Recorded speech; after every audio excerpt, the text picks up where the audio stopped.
ne parle que de lui. Michael Olysée. Michael Olysée, c'est le nouveau joueur français à connaître pour cette Coupe du Monde.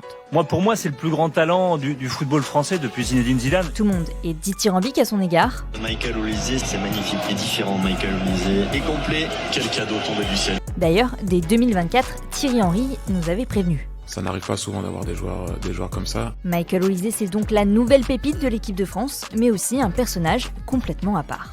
Monsieur nonchalant.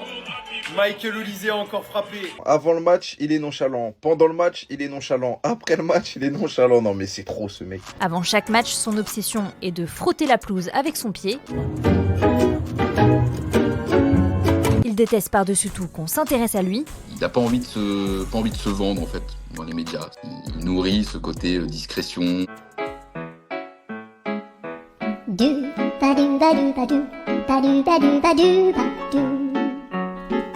Alors, au risque de déplaire à Michael, il est tout de même de notre devoir de vous raconter qui il est. Michael, s'il te plaît. Michael, s'il te plaît. Il aime pas beaucoup parler, mais en même temps, c'est quelqu'un qui est très attachant, hein, une personnalité très atypique, et c'est un joueur exceptionnel. Mardi 16 juin, la France entre en lice dans la Coupe du Monde face au Sénégal. Après une première mi-temps crispée, Didier Deschamps change la position de Michael Olysée sur le terrain. Une vision salvatrice.